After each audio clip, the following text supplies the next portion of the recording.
Thanks. ఎలాగుంది మనూరు ఆడపడుతూ సిగ్గుపడుతూ English లెవెల్లో మాస్క్ వేసుకుని పిల్లి నడకలు నడిచి వస్తుంటే చూడటానికి 2 కళ్ళు చాలదు కదా. నాకు తెలుసు, మరి తెలుసు.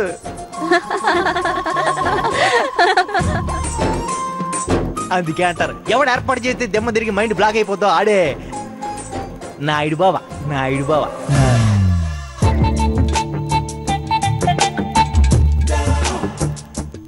మరి ఆ క్రియేటివ్ కింగ్ ఈ నాయుడు బాబులో ఉన్న అనేక కళల్లో ముఖ్యమైన కళ మీ అందరికీ తెలిసిన కళ మరొకటి ఉంది. అదే ఇప్పుడు కవిత్వం అన్నమాట. నాకు తెలుసు నా కవిత్వం అంటే మీకు పిచ్చని, దానికోసం మీరు చచ్చిపోతారని. అవును బాబు, ఇంటే ఎవరైనా చచ్చిపోతారు. అది మీకు ఒక అద్భుతమైన కవిత వదలబోతున్నాను, కాసుకోండి.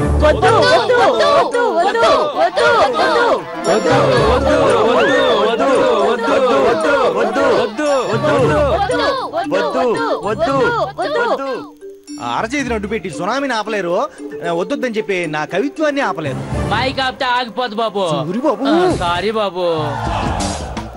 పాపం పిల్లలు బాబు, మీ కవిత్వాన్ని విని తట్టుకునే శక్తి లేదు వాళ్ళకి.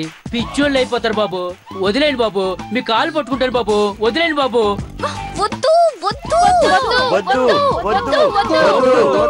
చూసారా బాబు?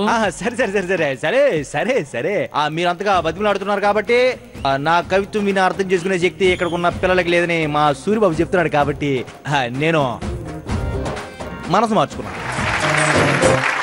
కాకపోతే నాలో కత్తి లాంటి కవి ఉన్నట్టే మా స్నేహలో పీసూసి లాంటి సూపర్ సింగర్ ఉంది. మా అపర్ణలో అద్భుతమైన శోభా నాయుడు లాంటి డాన్సర్ ఉంది.